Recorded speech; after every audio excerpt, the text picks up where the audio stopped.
Eke hallelujah. Praise the Lord. Ní orúkọ Jésù. In the name of Jesus. Olúwa, a fẹ́ gba àwọn èèyàn níyànjú ọ̀rọ̀ rẹ̀. Lord, we want to bring your word. A bẹ̀bẹ̀ kí o fún wọn ní òye kí ó lè yé wọn. We pray that to give our listeners understanding. Hallelujah. Amen. Arákùnrin àti arábìnrin tó ń gbọ́ wa ní ìrọ̀lẹ́. Friends and brethren, a fẹ́ kó tẹ́tí gbọ́ ìgbìyànjú tí a ń mú wá láti. we'd like you to listen to this teaching. A mú ìgbìyànjú wa wá láti inú ìwé ìfihàn orí kejì àti orí kẹta. Which we are bringing from Revelations chapters 2 and 3. Láti ọ̀sẹ̀ tó kọjá láti ń sọ nípa ìtàn ìjọ Ọlọ́run. And we have been talking from last week about the 7 church ages. A sọ nípa pé ìwé tí Olúwa kọ sí ìjọ méje Asia. It's the letters to the 7 churches in Asia. Tí a rí nínú ìwé ìfihàn orí kejì àti orí kẹta. In Revelations chapter 2 and 3. Olúwa ń fi hàn wá pé ìjọ méje nìyí ṣe àpẹẹrẹ ìgbà méje. The Lord is revealing to us that these 7 churches represent 7 church ages. Ìgbà méje tí ó ṣẹlẹ̀ fún láàrin ìjọ Ọlọ́run Kristẹni. That happened in the history of Christianity. Hallelujah. Praise the Lord. A sọ nípa ìgbà kínní ní. We have talked about the very first church. Ìgbà ayé àwọn Pọ́ọ̀lù nìyẹn. In the days of Paul. Níbi tí Pọ́ọ̀lù ti bẹ̀rẹ̀ sí ní fi hàn àwọn tí ó jẹ́ àpọ́sítélì èké. Wherein Paul revealed the false prophets.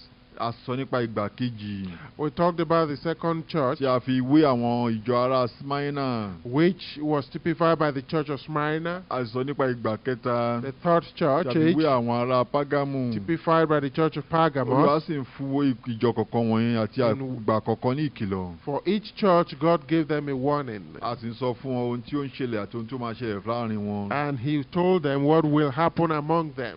Ó sì ń sọ fún ẹni tó bá ṣẹ́gun ohun tí yóò fún tọ̀hún. And the promise is always given to the overcomer. Ó sì ń sọ nípa èyí tó bá já ìṣedédé wọn kí wọ́n lè mọ ibi tí wọ́n ti ṣubú. Also, God revealed their failures that they might know where they have fallen. Ìjọ kẹta àti ìgbà kẹrin náà. The fourth church age we also talked about. Ilé ni tá a fi wé àwọn ará Tíátírà. This was the church of the Thyatira. Ibi tí Ọlọ́run ti sọ pé. Wherein God said. Pé ẹ̀sìn mìíràn tún ti wá gbéra wọn. They have established another religion. Tí Ọlọ́run fi ṣe àpẹẹrẹ obìnrin tá a pè ní Jésébélì. The Jezebel religion. Tó jẹ́ pé àwọn náà wá tún bẹ̀rẹ̀ sí ní pera wọn ní wòlíì lóòótọ́. In which they also call themselves prophets. Ìyẹn ni pé àwọn pera wọn ní àwọn jẹ́ ìjẹ̀sìn Christian làwọn fi pèrè ní wòlíì yẹn. And they call them, that is, they are saying they are also Christians. Ọlọ́run sọ pé wọ́n pera wọn ní wòlíì. God says they call themselves prophets. Ìyẹn ni pé àwọn náà pera wọn ní ọmọlẹ́yìn Kristi. That is to say that they also call themselves Christians. Ṣùgbọ́n ní wọ́n ń bọ òrìṣà wọ́n sì mú àwọn èèyàn bọ òrìṣà ni. But it says they were idol worshippers and they could teach people to worship idols. Wọ́n sì ń ṣàgbèrè, wọ́n ń jẹ́ káwọn èèyàn ṣàgbèrè, wọ́n mú àwọn èèyàn ṣàgbèrè ni. And it says they also teach people to commit fornication. Àgbèrè wo láti ẹ̀ ń sọ yìí? What kind of fornication are we talking about? Pé wọ́n lọ ń bọ òrìṣà mìíràn lẹ́yìn tẹ̀lé Ọlọ́run là ń pè ní àgbèrè. The spiritual fornication is what we're talking about. Pé wọ́n lọ ń bọ òrìṣà. Wherein they worship idols. Ibi tí ẹ̀sìn mìíràn ti gbé kalẹ̀ nìyẹn.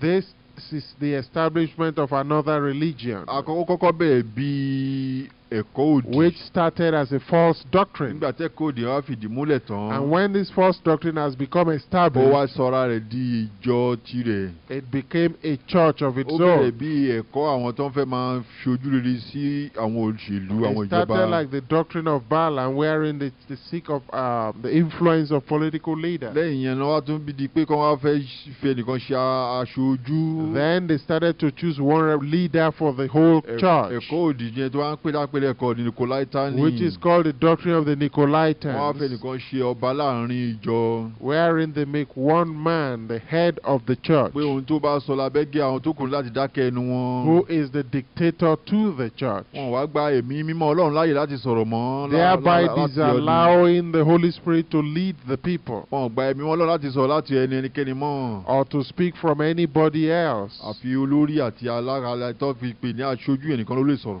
Except the mighty leader that they have chosen. This all started as a false doctrine, but finally it ended up as a religion.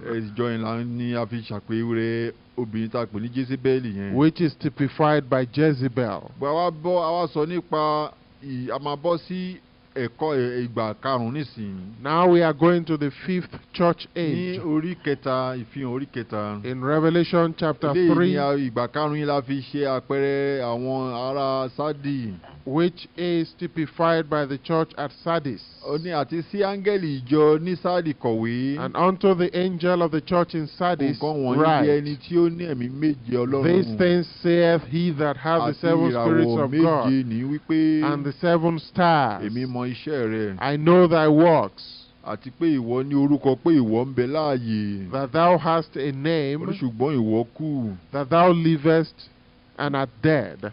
Ó ní mo máa ṣọ́ra. Be Ó watchful, sì fi ẹsẹ̀ ohun tí ó kù múlẹ̀. and strengthen the things which Tí ó remain, ṣetán láti kú. that are ready to Nítorí die. èmi kò rí iṣẹ́ rẹ ní For I have pípé not níwájú found thy Ọlọ́run. works perfect before God. Hallelujah. Praise the Mo Lord.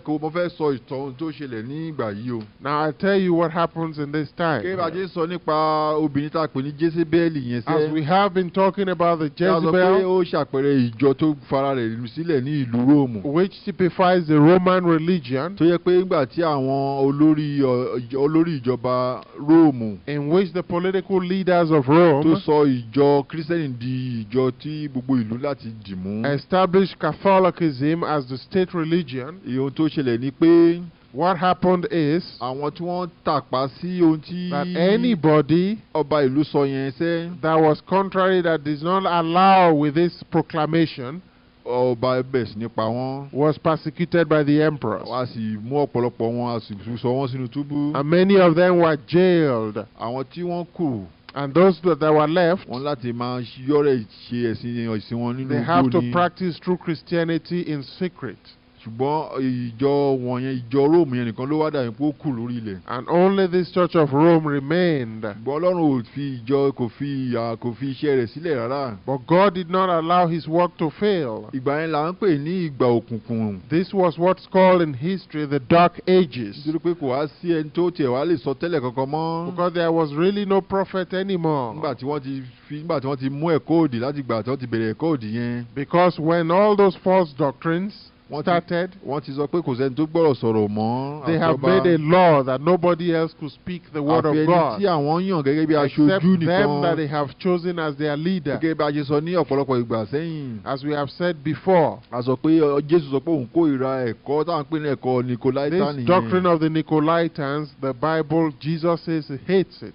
Nítorí pé wọ́n yan ẹnìkan láti jẹ́ aṣojú. Because they chose one person to become the Wọ́n sì leader. sọ pé gbogbo àwọn tó kò panu mọ́. And then everybody else must keep quiet. Ìgbà tí wọ́n bá ṣe bẹ́ẹ̀ èṣù náà sì wá mú ọmọ tirẹ̀ di aṣojú láàrin wọn. And when they do this, Satan raises up his own people to become the Tó bá dẹ̀ leader. ti di ọmọ tirẹ̀ ló di aṣojú. And then when his own disciples become the Yóò leader, wá bẹ̀rẹ̀ sí ní mú gbogbo àwọn tó kò dákẹ́ wọn kò he sẹ́ni tó bá will sọ̀rọ̀ mọ́. begin to silence everybody Ẹ̀mí mímọ́ else. Ọlọ́run ò ní lè sọ̀rọ̀ mọ́ And the pàápàá. Holy Spirit of God cannot speak anymore. Àfi kí àwọn èèyàn yapa.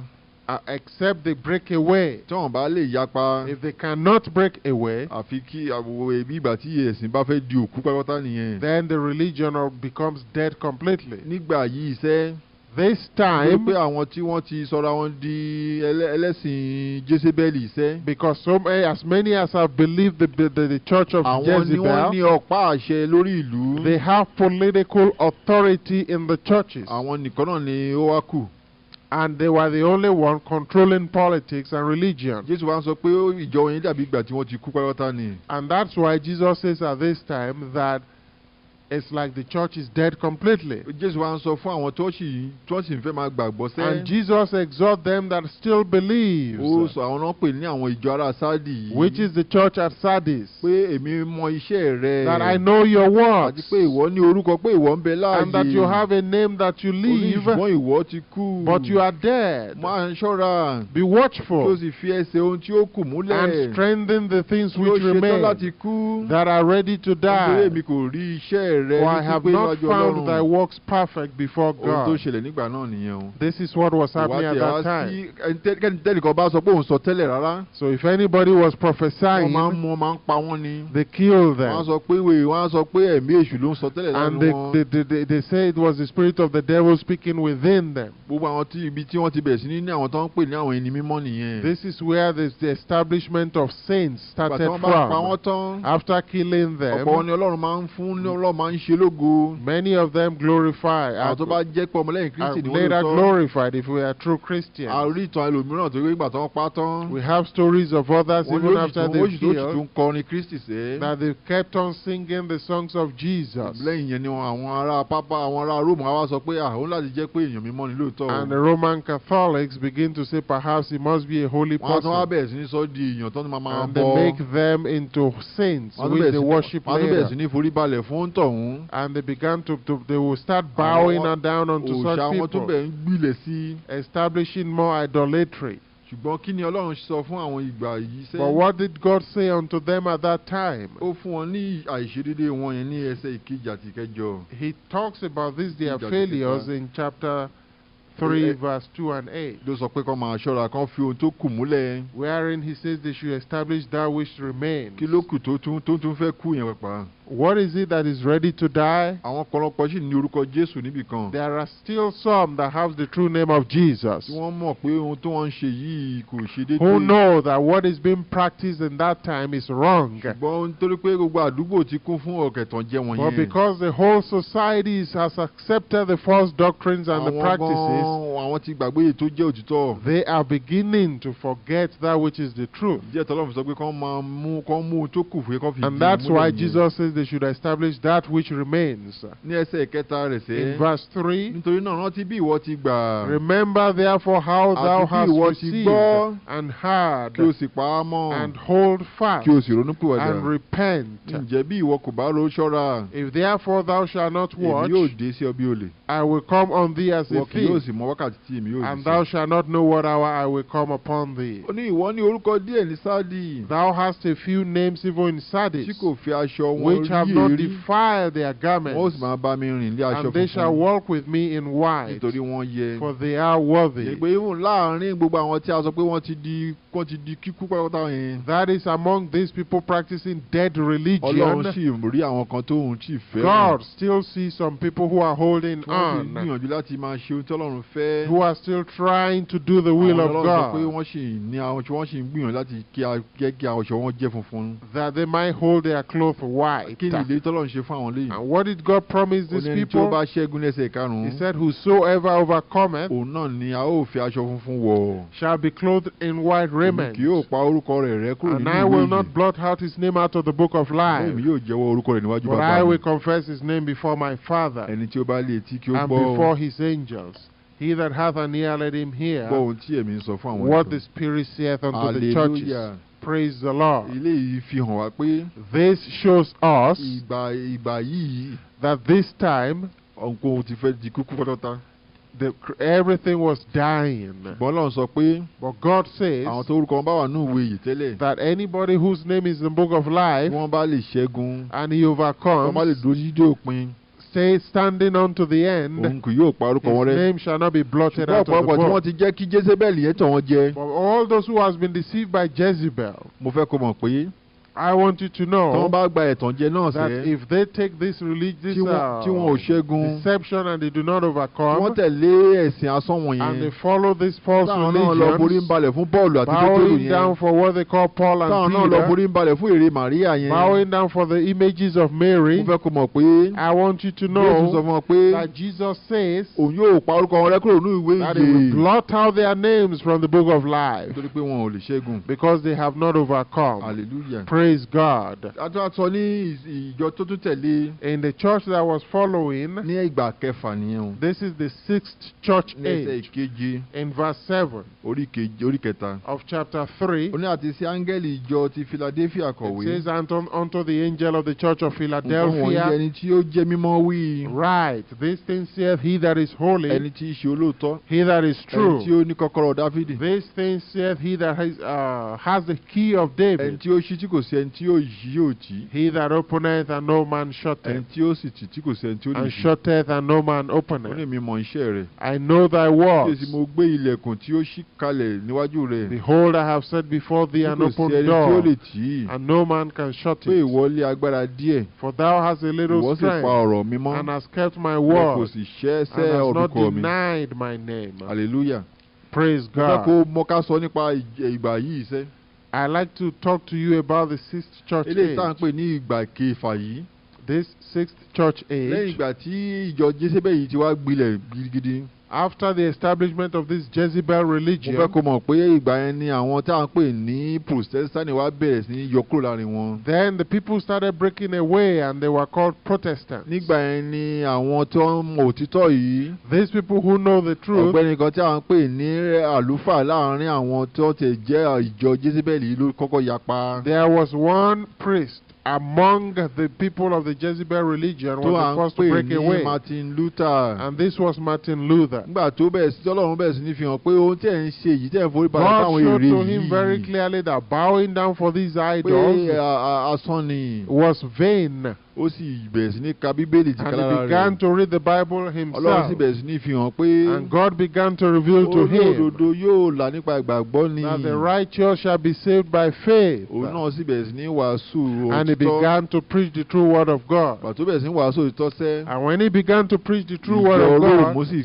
lè kúrò láàrin wọn. Roman Catholics excommunicated him. pàtó sì kúrò láàrin And wọn. when he broke away from ó them, bá lọ bẹ̀rẹ̀ sí ní fi òtítọ́ hàn àwọn he began ọ̀pọ̀lọpọ̀. to preach the true word ọ̀pọ̀lọpọ̀ of sì bẹ̀rẹ̀ sí God. ní gbàgbọ́. And many people began to ibi tí believe. gbogbo ẹ̀sìn ti bẹ̀rẹ̀ sí ní yàtọ̀ And this nìyẹn. is where Protestantism began. àwọn bẹ̀rẹ̀ sí ní kúrò láàrin And they ẹ̀sìn began to break away Kátólíìkì. from this Catholic torí pé religion, wọ́n bẹ̀rẹ̀ sí ní rí i pé lóòótọ́ because they began to see that Bíbélì ohun truly tí Bíbélì sọ yàtọ̀ sí nǹkan tẹ́wọ̀n ń ṣe what the tẹ́lẹ̀. Bible says is different and from what the Roman Catholic láti Church gbà yẹn ni practices. oríṣiríṣi òtítọ́ tún bẹ̀rẹ̀ sí ní fi hàn Ọlọ́run tún bẹ̀rẹ̀ sí ní fòtítọ́ hàn. And that is where God has started revealing the truth again from ọ̀pọ̀lọpọ̀ then bẹ̀rẹ̀ sí ní on. mọ̀ pé a ní láti tún ènìyàn láti tún Many ènìyàn began to bí. see that we must be born wọ́n bẹ̀rẹ̀ sí again. ní rí i pé Ọlọ́run ń fún àwọn èèyàn lẹ́mìí mọ́ síbẹ̀. And they began to see that God still gives people the ọ̀pọ̀lọpọ̀ Holy bẹ̀rẹ̀ sí ní rí i Spirit. pé èèyàn lè bọ́ kúrò nínú ẹ̀ṣẹ̀ sẹ́. And many people began to see that God can deliver us from the power of ní sin. ìgbà Ọlọ́run bẹ̀rẹ̀ sí ní fi ọ̀pọ̀lọpọ̀ òtítọ́ bẹ̀rẹ̀ sí ní ṣẹlẹ̀ The Ọlọ́run fi word hàn. of God started being revealed títí again. di ìgbà tí à ń pè ní ìgbà àwọn ará Philadelphia yìí nìyẹn. From the time of the Philadelphia church. ìgbà tí ó di àwọn ará Philadelphia yìí.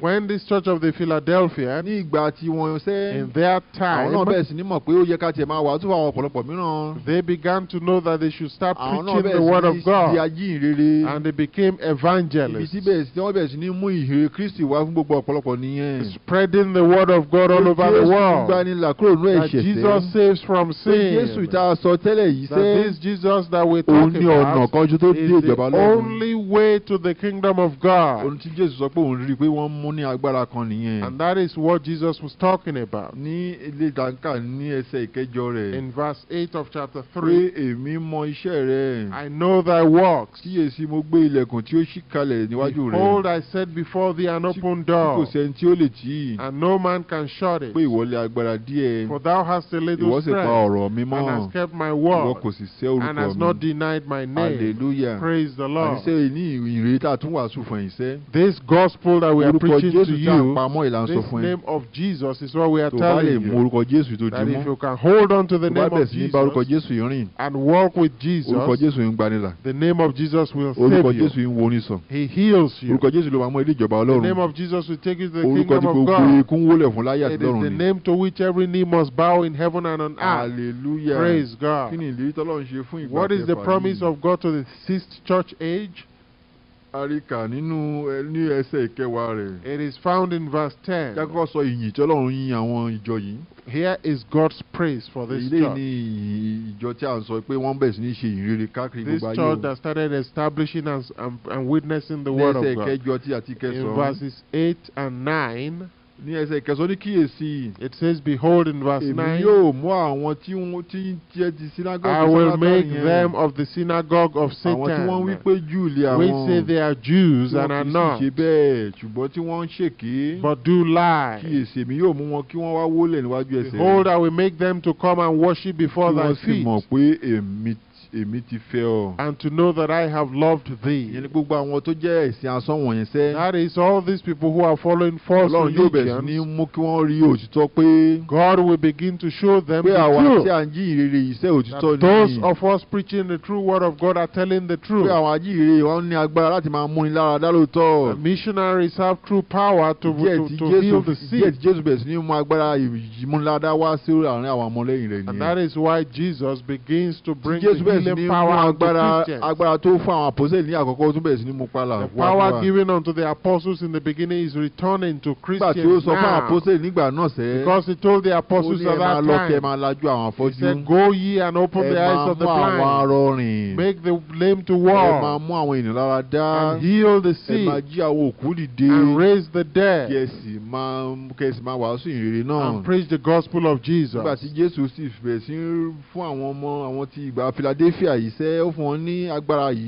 And he gave the same power to the church of the Philadelphia. And he gave them power to begin to heal the sick and raise the dead also. And preach the gospel of Jesus Christ. That's why Jesus says, "These signs shall follow them that believe." And these signs are following us till today. And that's why we are telling you about this gospel. There was no inadequacy mentioned about this church. He gave them a praise and a promise. What was the promise? In verse 10, because thou hast kept the word of my patience, I also will keep thee from the hour of temptation, which shall come upon all the world, to try them that dwell upon the earth. Hallelujah. Praise the Lord. There is coming a temptation upon the earth. In this time of the Philadelphia church,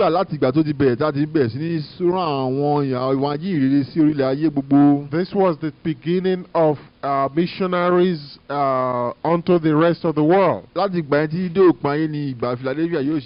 From then on to the end of the world, the Philadelphia church will continue, because we shall preach the gospel unto the end of the world.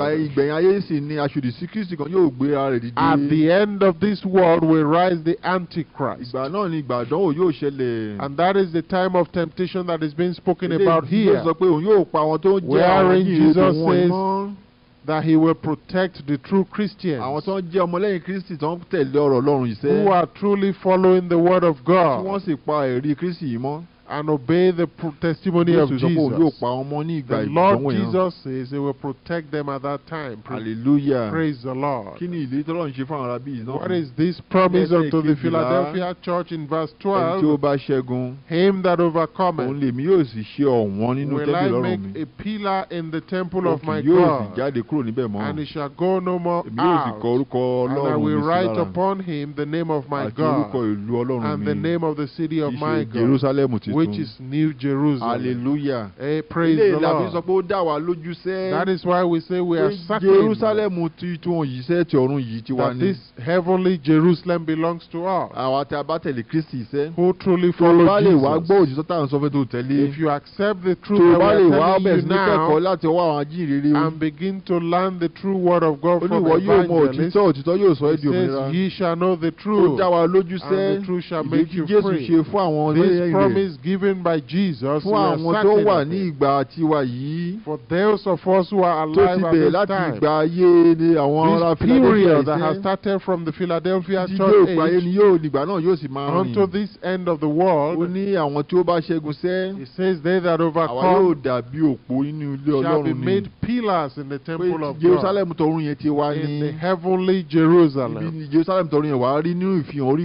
which is written about in Revelations. In the new heavenly Jerusalem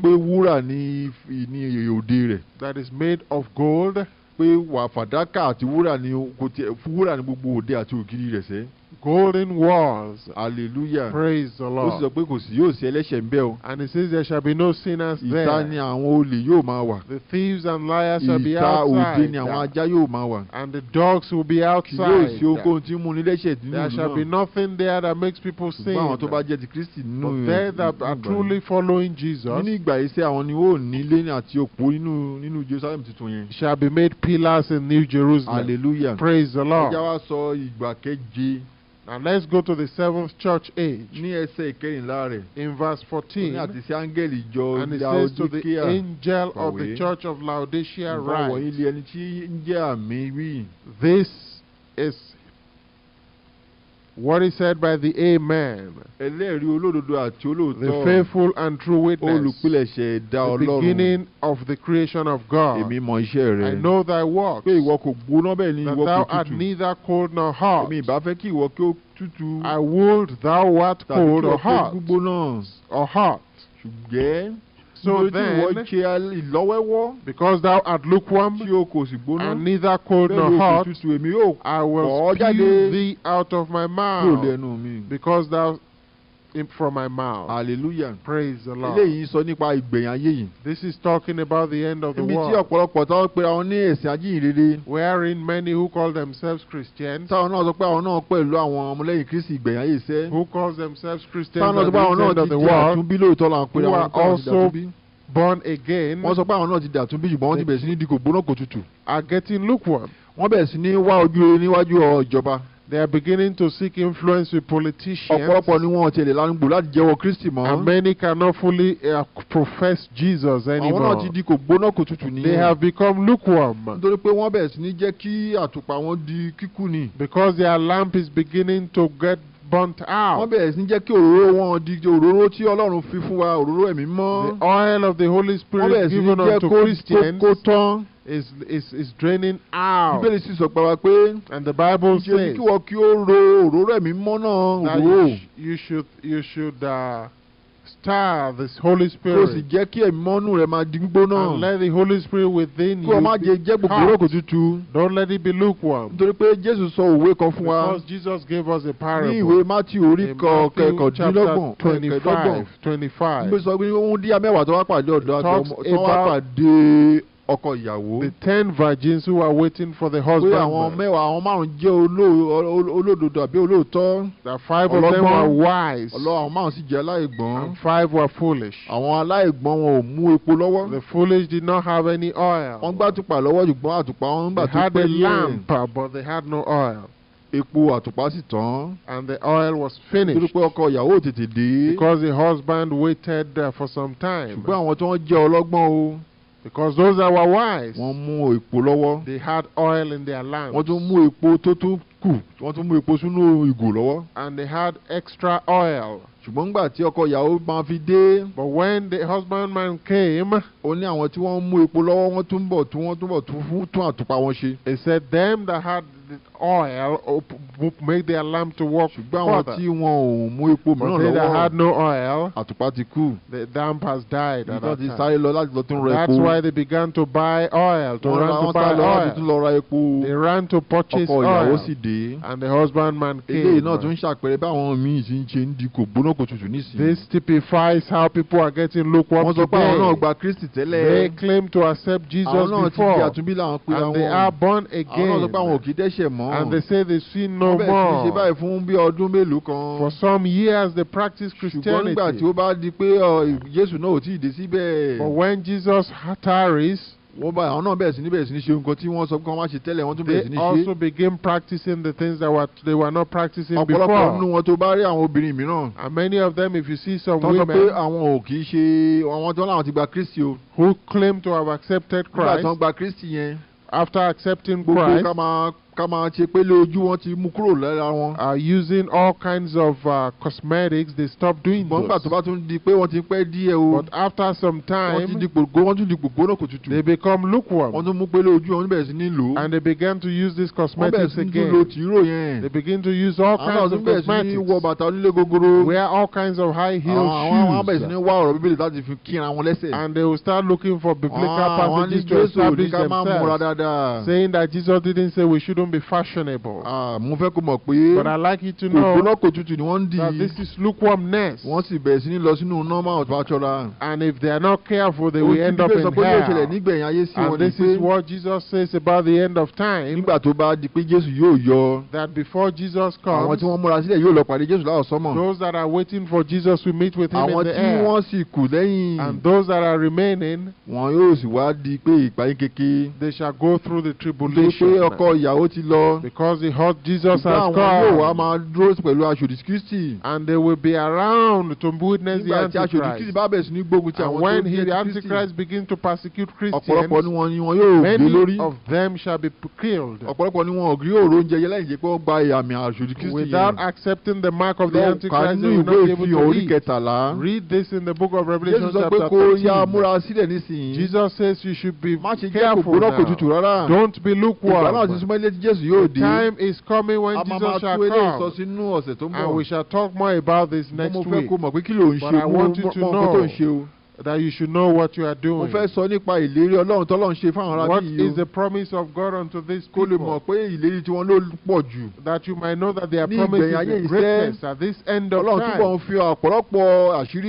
God is showing us more revelation.